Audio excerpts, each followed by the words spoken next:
देखिए, इस वक़्त बिहार का जो सारण छपरा विधानसभा सीट है, वो काफ़ी चर्चा में है, चूँकि आरजेडी ने यहाँ से खेसारी लाल यादव को अपना उम्मीदवार बनाया है, भोजपुरी के सुपरस्टार हैं और उधर बीजेपी ने छोटी कुमारी को अपना उम्मीदवार बनाया है।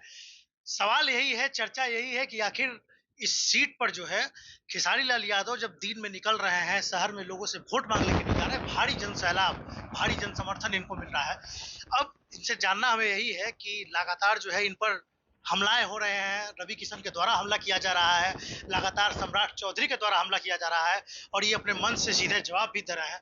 तो क्या ये लड़ाई जो है व्यक्तिगत रूप में भी अब जा रही है क्या?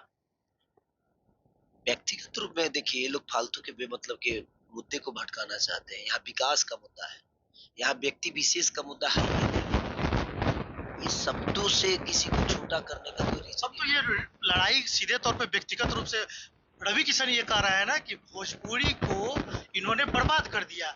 भोजपुरी में जब से हम लोकसभा चुनाव लड़े, हम सांसद बने, तब से भोजपुरी को एक भी अवार्ड अगर मिला हो तो बताइए।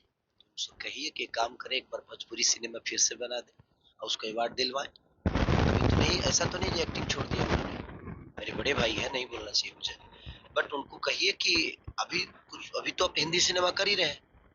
एक बार फिर से आप भोजपुरी एक सिनेमा करके अवार्ड दिलवा दीजिए, अगर आप अवार्डेड सिनेमा बनाते हैं तो। सर, किसी भी सिनेमा का अवार्ड दिलवाना, ये दिलवाना कोई विषय, उस समय की भोजपुरी अच्छी थी, नो डाउट, बट उस समय थिएटर कितने थे? कोरोना ने सबको तोड़ दिया, नोटबंदी ने तोड़ दिया, उसमें गुनहगार कलाकार कहाँ से हो गए? भोजपुरी सिनेमा बर्बाद, सच पूछी तो अब इतनी सारी चीजें आ गई, लोग मोबाइल में चीजों को देखने लगे, तो उसमें क्या होता है कि और आजकल भोजपुरी बर्बाद जानते हैं किसकी वजह से हुआ? इस सरकार की वजह से। आधा से ज्यादा लोग तो पलायन कर गए और लोग अपने बच्चे को बेहतर स्कूल में पढ़ाने लगे। बेहतर स्कूल में पढ़ाने लगे तो वो भोजपुरी बोलना छोड़ दिए, और जो भोजपुरी बोलना छोड़ दिए तो भोजपुरी सिनेमा कैसे देखेंगे? आप ही बता दो। आपका बेटा भोजपुरी बोलना बोलता है? बोलता है? वो देखना चाहता है? नहीं ना। तो प्रॉब्लम ये है कि हमने अपने बच्चों को बेहतर स्कूल देने के लिए शहर चुना, और शहर चुनने की वजह से हम पलायन हो गए। अगर ये सरकार हमें रोक ली होती तो शायद हमारी भोजपुरी भी जिंदा हो जाती और यहाँ के लोग भी भोजपुरी के लिए मरने मिटने का काम करते। हमने गाने के माध्यम से बहुत भोजपुरी को जितना भी हो सकता है इंटरनेशनल लेवल पे हम लोगों ने प्रयास किया, और गाने बजे भी और लोग जाने। अंग्रेज तक हम लोग के गाने पे नाचते हैं। राजा कई लबिया तू मोटा जीवा हो, खैबो मेहरी के हाथे तक गोटा जीवा हो। मेरी फिल्म का ही गाना है वो, और वो कितना मिलियन है, वो बिलियन में है। ये पलंग सागवान के 1 बिलियन गाना है वो, हर प्लेटफॉर्म से मिला दिया जाए तो हमने प्रयास की गाने के माध्यम से एक कलाकार होने के नाते।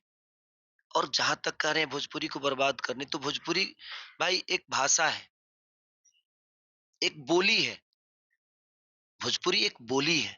तो आप लोग सांसद 2 टर्म से 3 टर्म से है, अपने बड़े भाइयों से ही मैं कह रहा हूँ, तो आप लोगों ने क्यों प्रयास नहीं किया कि हमारी भोजपुरी 8वीं अनुसूची में चली जाए? आप लड़िए उसको। और केंद्र में भी सरकार आप ही का है। ऐसा तो नहीं कि आप विपक्ष में खड़ा होकर बोल रहे हैं। आप ही के हाथ में सब कुछ है। केंद्र के सारे मंत्रिमंडल तो आप लोग जानते ही हैं, मंत्रिमंडल भी लोग आपको जानता है। आप अगर 8वीं अनुसूची में अगर उसको दर्ज कराते तो भोजपुरी को कितना फायदा होता, बच्चों को कितना फायदा होता। बट आपने कुछ किया नहीं, सिर्फ आप अपनी कमजोरी की ठिकरा किसी पे फोड़ देना है कि मैंने बर्बाद कर दिया। जब देखिए होता क्या है ना कि जब आपसे कुछ नहीं होता है ना, तो आप दुनिया को दोष देने लगते हो कि हाँ इन्होंने ये कर दिया।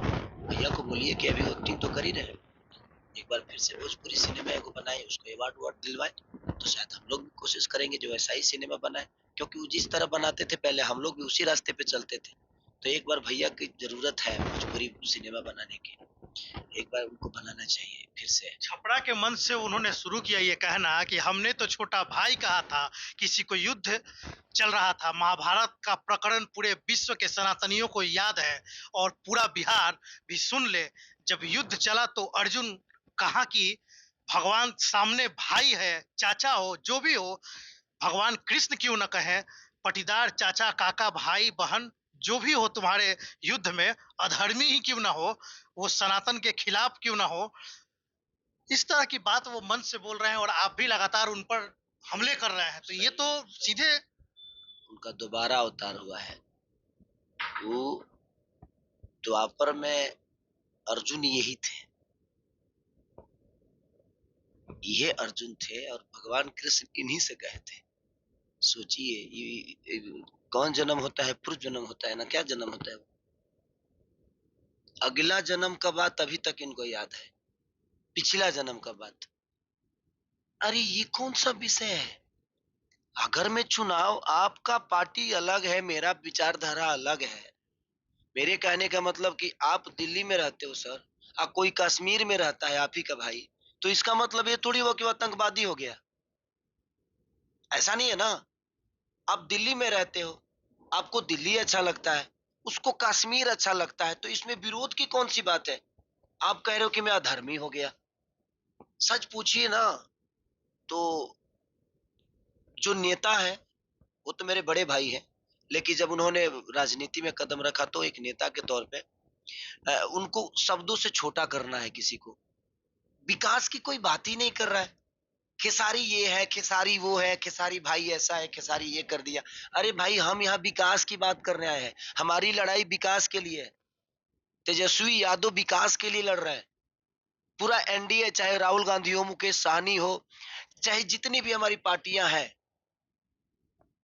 सीपीएम की जितने भी लोग हैं, जितने भी मेरे गठबंधन के जितने भी लोग हैं, सच पूछिए तो ये विकास की लड़ाई लड़ रहे हैं और वो खेसारी से लड़ रहे हैं। प्रॉब्लम सर यही है। आप उनसे पूछिएगा जब भी विकास के सवाल ना, तो वो आपको लेके चले जाएंगे मजहब में, आपको लेके चले जाएंगे, हमने राम को लाया, हमने राम। अरे यार राम को कब कब तक खाली राम राम ही आएंगे हमारे जीवन में? राम आ चुके हैं। अब हमारे जीवन में रोजगार भी ला दीजिए आप, हमारे जीवन में, हमारे जीवन में बेहतर स्कूल भी ला दीजिए, हमारे बच्चों के लिए बेहतर व्यवस्था भी ला दीजिए, अस्पताल भी ला दीजिए। कि आप उनका स्लोगन भी सुनते होंगे कि अयोध्या तो झांकी है, काशी मथुरा बाकी है। तो भाई ये भी तो स्लोगन हो सकता है कि अयोध्या तो झांकी है, बट कॉलेज बनाना बाकी है, रोजगार देना बाकी है, स्कूल देना बाकी है, अस्पताल देना बाकी है। ये स्लोगन कब होगा भाई? हमारे कहने के मतलब कि मैं धर्म विरोधी नहीं हूँ। धर्म के आड़ पे आप राजनीति करते हैं, मैं उसका विरोध करता हूँ। सर एक बात बताएं, कुरान और पुरान एक ही जगह रहता है, और तो कभी लड़ता नहीं है, एक पन्ना तक नहीं टकराता है। लड़ते वो हैं जो पढ़ते नहीं, जो पढ़ते हैं वो कभी लड़ते नहीं। ये दुनिया का दस्तूर है। जो पढ़ेगा वो कैसे लड़ेगा? क्योंकि उसकी हकीकत जानता है। चिंता और चीता में ज्यादा अंतर नहीं होता सर, एक बिंदु का फर्क होता है। अब आप चिंता सुन लिए, कोई चीता सुन लिया, तो वही बिंदु है। आप शब्दों के साथ जब जाओगे ना, तो आपको शब्दों की हकीकत पता चलती है कि वो शब्द है क्या। बट यहाँ लोगों को अपने शब्दों से किसी को छोटा करना है। और सच पूछे तो राजनीति इतनी गंदी हो गई है शब्दों के, कि अब नहीं देखे विधानसभा में तेजस्वी जी को क्या कहा गया, तो उन लोगों के बातों के लिए उनको हमेशा जंगल राज पे ही बात करनी है। बिहार में आके उनको न रोजी पे बात करनी है, न रोजगार पे बात करनी है, और ना ही पलायन पे बात करनी है। वो सिर्फ ट्रेन देंगे हम यहाँ से जाने के लिए, ट्रेन देंगे हमको घर वहां से बाहर से आने के लिए। हमें रोजगार नहीं दे, रोजगार नहीं देंगे ताकि हम अपने माँ के साथ रह सके, अपने परिवार के साथ रह सके, अपने बच्चों का, अपने निगरानी में उनका ख्याल रख सके, उनको बेहतर स्कूल दे सके, उनकी भविष्य के बारे में सोच सके। यहाँ तो सर माँ मर जाती है और बेटा मुंह तक नहीं देख पाता है, क्योंकि उसके पास किराया नहीं होता है कि अपने माँ को देखने के लिए बिहार में आ सके। सच पूछिए तो भगवान देख रहा है। इस धरती पे भगवान नहीं है, बट एक आंख तो ऐसी भी है कि आपको देखती है। जीते जी हमें दुनिया बुरा बोले भला बोले नहीं पता सर, बट मरने के बाद मैं चाहता हूँ कि खेसारी को दुनिया कहे कि नहीं यार, इंसान अच्छा था, मैं उसके लिए अब मेहनत करता हूँ। जीते जी मेरा नाम हो गया है, अब मरने के बाद की प्रोसीजर है ये, कि मैं कितना बेहतर कर सकूं। मैं लड़ने के लिए हमेशा तैयार रहता हूँ। बट मेरे पास ना कद है ना पद है। मैं कलाकार के तौर पे जितना लड़ना था, चाहे वो ट्विटर के माध्यम से या अपने शब्दों के माध्यम से, मैं लड़ता था। लेकिन सरकार से लड़ने के लिए मेरे पास पावर की भी ज़रूरत होनी चाहिए। मैं उस पावर के लिए अब उतर ही गया, तो ठीक है। मैं प्रयास करूँगा, जितनी हो सकती है। मैं अपने छपरा के विकास के लिए, अपने बिहार के विकास के लिए, जो तेजस्वी भैया के साथ जाके जो-जो हमें समझ में आएगा कि हमारे लोगों की ज़रूरत क्या है, वो मैं प्रयास करूँगा कि बिहार के लोगों को, बिहार की जनता को लाभ दें और लोग बाहर से घर आएँ और जो घर है, वो घर में रह के ही अपने बच्चों का परवरिश भी करें और दो रोज़ी-रोटी का रोज़गार भी उनको यहीं मिले, ताकि हमारा बिहार, बिहार ना बल्कि एक बेहतर सिटी बने। सम्राट चौधरी से शुरू हुआ जुबानी जंग रवि किशन तक पहुंच गया और ये कब तक जारी रहेगा? एक दूसरे पे प्रहार, आप मंच से आप प्रहार करेंगे, वो भी मंच से प्रहार करेंगे। अच्छा, मेरे कहने का मतलब कि भाई उनके पास जब उन्होंने काम ही नहीं किया है, उनको जंगल राज और किसी व्यक्ति विशेष पे ही बात करनी है, तो उसके लिए क्या बोला जा सकता? वो कभी रोजी-रोज़गार की बात किए हैं आप? देखे हो कभी? बिहार के लिए? इतनी सारी फैक्ट्रियाँ तो गुजरात में लग गई, बिहार में इस 15 साल में कई गो फैक्ट्री लगी है बता दीजिए मुझे? एनडीए की सरकार तो यहाँ भी है और दिल्ली में भी है, बट कितनी फैक्ट्रियाँ लगी हैं, तो उन्होंने काम ही नहीं किया। उनको उनको तो शब्दों से सिर्फ लालू जी को जंगल राज बोल के उनकी यादों को ताज़ा करना है, ताकि आप डरो कि नहीं जंगल राज आ जाएगा। अरे भाई आज पढ़े लिखे लोग हो गए हैं, आज समझदार लोग हो गए हैं, लोगों को बुरा और सही समझ में आता है। अब लेकिन जो जिनको नहीं समझ में आता है, अब बोल बोल के इतना भौकाल पैदा कर देते हैं कि लोगों को लगता है ना ये सही बोल रहे हैं, कहीं हो जाए। बट ऐसा नहीं है। आज के परिवेश में लोग पढ़े लिखे लोग हो गए हैं, आज चीजों को समझता है आदमी। और मैं यही दुनिया से कहूंगा कि इस बार बिहार में आप सिर्फ अपने बच्चों के भविष्य के लिए वोट करिए, अपने बच्चों की बेहतर के लिए वोट करिए। मैं सबसे यही कह रहा हूँ कि हमने 15 साल चाचा को दिया, 5 साल भतीजा को देते हैं। अगर आपको लगेगा कि नहीं यार, चाचा से भतीजा बेहतर नहीं है, तो आप इनको भी बदल दीजिएगा, क्या फ़र्क पड़ता है? लेकिन मुझे पता है कि चाचा से भतीजा बेहतर हो सकते हैं, क्योंकि उन्होंने 17 महीने में 5 लाख नौकरी दी और उन्होंने 2 से 2.5 करोड़ नौकरी देने का वादा भी किया। पलायन पे बात करते हैं वो। आप तेजस्वी जी को देखिएगा, जब भी बात करेंगे वो पलायन पे बात करते हैं, वो शिक्षा पे बात करते हैं, वो अस्पताल पे बात करते हैं, वो नौकरी पे बात करते हैं। लेकिन आप भाजपा के जितने भी, एनडीए के जितने भी लोग हैं, आप उनसे बात करिएगा तो उनके पास एक ही मुद्दा है, जंगल राज। जंगल राज के अलावा वो एक जंगल राज पे बात करेंगे, वो हिंदू मुसलमान पे बात करेंगे, मजहब पे बात करेंगे। इसके अलावा उनके पास अगर कोई टॉपिक हो तो आप मुझे बता देना। जबकि इस सारी चीजों से ना इंसान की जिंदगी नहीं चलती है। इन सब चीजों से ना आस्था हमारे लिए विषय है, पूजने के लिए अच्छी बात है। पूजने के लिए ना यार, जीने के लिए आस्था नहीं चाहिए। जीने के लिए रोजगार चाहिए, जीने के लिए हमारे पास रोटी चाहिए, हमें उस पे बात करना चाहिए। बट आज तक मैंने किसी को सुना तो नहीं कि कोई रोजी रोजगार पे बात करता है। हर लोग सिर्फ मजहब पे, लालू जी के जंगल राज पे ही बात करते हैं। यार 15 साल पहले की बात है, 20 साल पहले की बात है। आज भी तुम बिहार को जंगल राज में ही लेके जा रहे हो। तो अगर पहले जंगल राज था तो आज क्या है? बिहार के मंचों से प्रधानमंत्री बोल रहे हैं कि जंगल राज के गानों को बजाकर बिहार के लोगों को डराना शुरू कर दिया गया है। जैसे भैया के आवे दे सत्ता, सत्ता रे कट्टा सटा के उठा ले घड़वा से, इस तरह के गाने बजाए जा रहे हैं। प्रधानमंत्री मंच से सीधे हमला कर रहे हैं, बोल रहे हैं जब तेजस्वी सरकार बनतो, यादव रंगदार बनतो, घड़े घड़े हथियार मैं रखो। क्या तो इस बोला? तरह के जो गाने मैं हैं, क्या बोला? ये इससे प्रधानमंत्री बोल रहे हैं कि बिहार के लोगों को डराया जा रहा है। मैंने क्या बोला? वो आप मैं लिख के दे रहा हूँ। एक भी एनडीए का नेता विकास पे बात ही नहीं करेगा। वो सिर्फ वो गंदे चीजों को उठाकर सिर्फ आपको, आपके दिमाग में भर दिया जाएगा कि देखो ऐसा होगा, शेर आ जाएगा, खा जाएगा। यार हम जंगल में थोड़ी है कि शेर आ जाएगा, खा जाएगा। पहले जंगल मान लो थोड़ी देर के लिए था, लेकिन अब वो जंगल शहर बन चुका है ना, तो अभी भी आएगा शेर, अभी भी खा जाएगा। इतने बेवकूफ हो गए हैं हम। अब देखिए प्रधानमंत्री जी ऐसे ऐसे शब्दों का अगर अपने जुबान से व्याख्या कर रहे हैं, ऐसे ऐसे गानों का, तो सोचिए कि स्तर कितना नीचे गिर गया है राजनीति का, कि हमें किसी को बुरा बनाने के लिए हम किसी हद तक जा सकते हैं। तो ये सही नहीं है। और ऐसा लोग बेवकूफ नहीं है इस बार के। तो कहने दीजिए जिसको क्या कहना है, लेकिन इस बार एकदम बिहार बदलाव की तरफ है। और मुझे लगता है कि ऐसी ऐसी चीजों पे लोगों को फोकस भी नहीं करनी चाहिए। हर समुदाय में सर कुछ उदंग लोग होते हैं कि वो कुछ भी बना देंगे, बट उनसे बिहार का क्या लेना देना है? उनके अपने शब्दों से लेना देना है कि उनको मजा आ रहा है कि मैं ऐसे बोल देता हूँ। शरीर में जान नहीं है और सब तो गाते ही हैं। शरीर में जान नहीं है, लेकिन कहेंगे कि नहीं, घरे में थाना है, हमारे घरे में जेल है।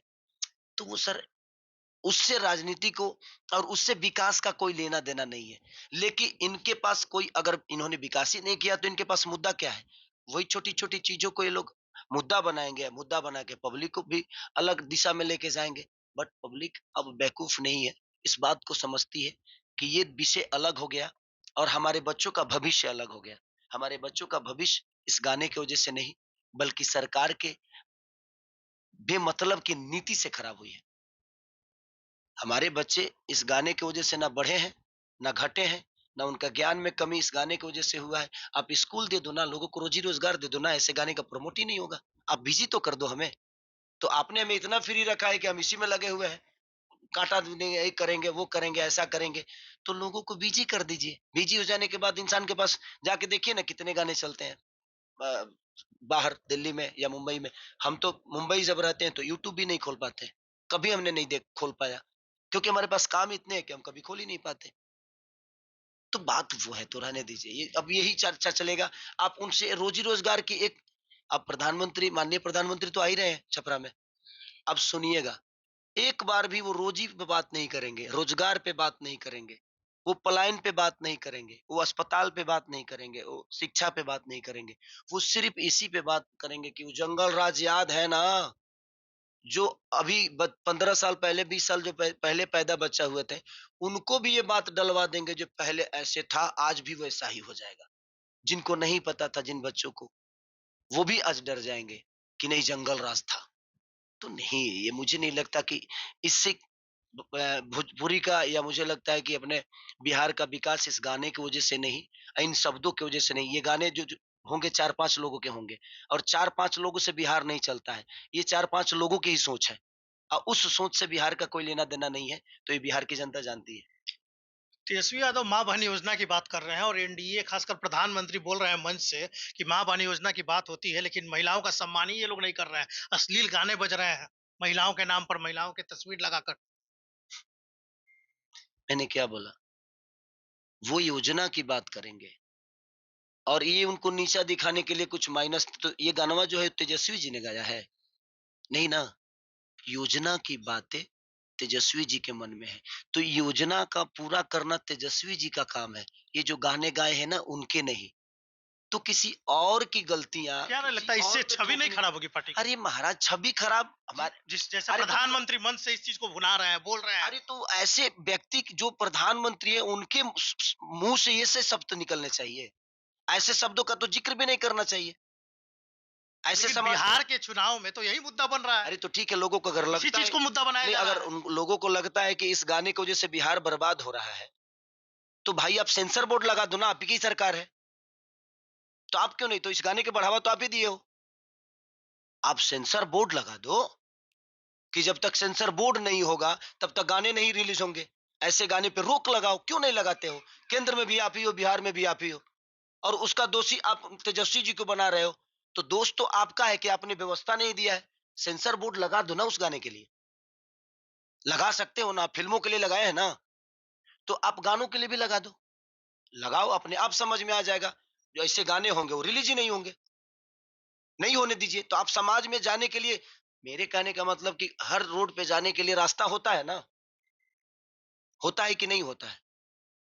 तो एक रास्ता जो है, तो जहां से भी रास्ता जहां जा रहा है, तो टोल टोल नाका है कि नहीं है? कि जब तक टोल नहीं दोगे तब तक नहीं जाओगे। तो आपको टोल की तरह आप भी सेंसर बोर्ड लगाओ। सेंसर बोर्ड, ये जो गाने हैं ये समाज में आएंगे ही नहीं। तो आप सेंसर बोर्ड नहीं लगाओगे, और इस गाने की वजह से एक आदमी जो बेहतर सोच रहा है, जो बिहार के विकास की तरफ जा रहा है, जो बिहार के विकास की बात करता है, माई बहन योजना योजना की बात करता है, जो पलायन रोकने की बात करता है, उसको इस गाने से तुलना क्या है? मुझे बता दीजिए। इस गाने की वजह से ये सारी चीजें बर्बाद हुई है। ये सोच जो है, ये सोच किसी और का है। और हम जिसको मुख्यमंत्री बनाना चाहते हैं उसकी सोच उसकी है। तो उस आदमी को इस गाने से क्या लेना देना है? ये तो इन लोगों को तो ना मैं जानता हूँ ना शायद मुझे लगता है तेजस्वी जी जानते होंगे। भाई अपनी रोजी-रोटी के लिए कुछ भी कर रहे हैं। तो देश में तो बहुत सारी चीज़ है ना, ऐसे ऐसे तो हर वर्ग में आपको मिल जाएँगे। हर वर्ग के बच्चे ऐसे गाने गा रहे हैं जातिवाद पे। ऐसा नहीं कि यादव ही गा रहे हैं और बाबू साहेब ही गा रहे हैं, चाहे हर वर्ग के बच्चे इस टाइप के गाना गा रहे हैं। इसीलिए मैं कह रहा हूँ कि सरकार तो आप ही की है। आप सेंसर बोर्ड लगाइए और लगा के ऐसे गानों पे रोक लगा दीजिए। क्या पर आप ही के हाथ में है। तो आप तो खुद ही नहीं चाहते हो कि ऐसे गाने रोक लगे। अब खुद ही बढ़ावा दे रहे हो यार, सेंसर बोर्ड लगाते नहीं हो और उसके बाद दोष अब तेजस्वी जी को दोगे, खेसारी लाल यादव को दोगे कि नहीं ये गलत है, ये हो जाएगा। तो अरे भाई आपके हाथ में तो चीज ही है, आप ही सेंसर लगाओ, आपके हाथ से ही चीजें जाएगी, जो बेहतर होगा उसको रिलीज करेगा। बिहार में इस वक़्त काफ़ी मुद्दा गर्म है। नीतीश कुमार के नेतृत्व में चुनाव होने की बात बीजेपी के बड़े नेता बोल रहे हैं, लेकिन ये नहीं बोल रहे हैं कि चुनाव के बाद नीतीश कुमार को मुख्यमंत्री बनाएँगे। तो इसमें हमारा क्या विषय है? आप लोग हमसे सवाल सिर्फ रोजी रोजगार पे ही करिए और छपरा पे बात करिए। अब ये एनडीए का प्रॉब्लम है कि वो किसको बनाएंगे किसको नहीं बनाएंगे, वो उनका अपना व्यक्तिगत विचारधारा है। उसमें मैं कैसे बोल सकता हूँ? ना मैं उनके विचारधारा में हूँ, ना मैं कभी उनके साथ उठ-बैठ करता हूँ, ना ही उनके पार्टी संगठन से मेरा कोई लेना-देना है। मैं अपना कलाकार हूँ, मैं छपरा का एक बेटा हूँ, छपरा मेरे जीवन का भी एक लक्ष्य है। मैं उसके लिए बात करता हूँ कि मैं वो बेहतर करूँ और उसके लिए मैं सोचूँ। चुनाव प्रचार कैसा चल रहा है? लगातार आप घूम रहे हैं, बहुत अब अच्छा। चंद दिन बचे हुए हैं चुनाव के। अब आप ही देख ही रहे हैं कितना प्यारा चल रहा है चुनाव अभी, तो मज़ा आ रहा है मुझे, लोगों का प्यार भी मिल रहा है और बहुत भरपूर अब हम लोग कितना मार्जिन से जीतेंगे हम उस पे काम कर रहे हैं। ऐसा नहीं है। हम कितने बड़े मार्जिन से जीतेंगे हम उस पे काम कर रहे हैं। तो ये छोटी-छोटी चीज़ें जो है, ये मेरा विचारधारा नहीं है। देखिए चुनाव है, इसमें बहुत सारे लोग होते हैं। मैं लड़ रहा हूँ ये छपरा के लिए और छपरा के विकास के लिए मैं लड़ रहा हूँ। तो भाई मेरे समाज में भी कुछ बच्चे गंदे हो सकते हैं, जो जिनको पता नहीं है कि इसका मतलब क्या होता है और इसका रिएक्शन कहाँ जाएगा। बाकी समाज में भी होते हैं। तो बस उन बच्चों की वजह से थोड़ी बिहार को बदला जा सकता है। बदलने की क्षमता तो आपके अंदर है। हम आ गए हैं उसी के लिए। हम उस पे प्रयास करेंगे कि हम विकास करें तो पूरे बिहार के लिए करें और तेजस्वी भैया की भी संकल्प यही है। तो हम लोग उस विचारधारा के साथ हैं। एक बार देखते हैं बिहार बदल के और इस बार बिहार बदलेगा। नहीं, बस तमाम बातें हो रही हैं, लेकिन जिस तरीके के दावे तेजस्वी यादव लगातार कर रहे हैं कि भाई हमारे परिवार को रोज़गार देंगे, नए-नए जो दावे कर रहे हैं, सब लोग बोल रहे हैं कि भाई बजट अब कहाँ है? बजट कहाँ से लाएँगे? ये बातें बार-बार उठ रही हैं, ये बातें बार-बार हो रही हैं कि भाई आखिर बिहार का उतना बजट ही नहीं है, तो आप किस आधार पे ये चीज़ें करेंगे? हम भिखमंगा है ना, हमारे लिए बजट कहाँ से होगी? तो ये बजट केंद्र दे सकता है ना, तो सोचिए कि बजट कहाँ है? तो उन्हीं से पूछिए। तो केंद्र केंद्र के क्षेत्र में बिहार नहीं आता है। दिल्ली के लिए बजट है आपके पास, बंगाल के लिए बजट है और बिहार के लिए केंद्र के पास बजट नहीं है। तो ये तो हमारे बिहार के लोगों को सोचना है कि भाई हमारे लिए तो बजट ही नहीं है केंद्र के पास। तो हम ऐसे सरकार बना रहे हैं जो हमारे लिए बजट ही पास नहीं कर रहा है।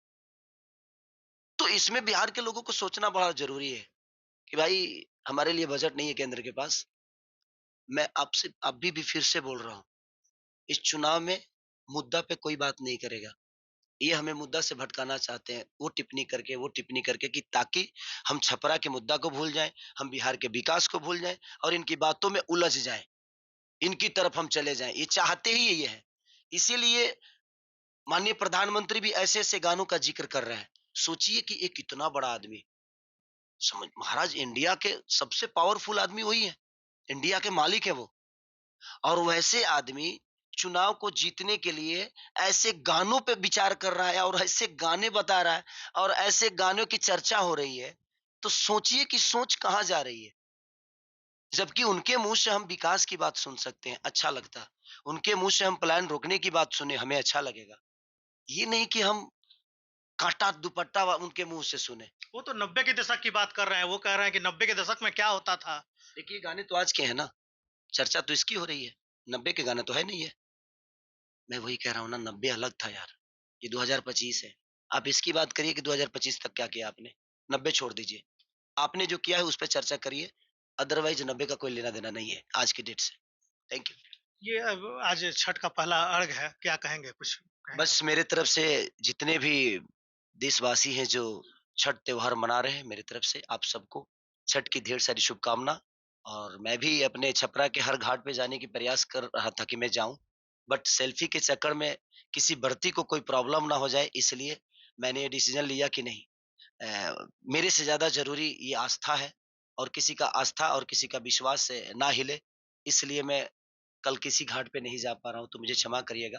फिर हम आप सबसे मिलने ज़रूर आएँगे और मिलते रहेंगे, और छपरा के लिए हमेशा इस दिल में जगह है, और प्रयास करेंगे छपरा को अपने आप से भी खूबसूरत बनाएँ। Thank you. छपरा कितनी चुनौती है बहुत खेसारी हो लाल यादव गया। के लिए? कोई चुनौती नहीं है, अब थैंक यू रहने दीजिए। हमको पागल मत करिए, अब हम परेशान हो गए हैं। हमको सोना भी है, सुबह जाना भी है भैया।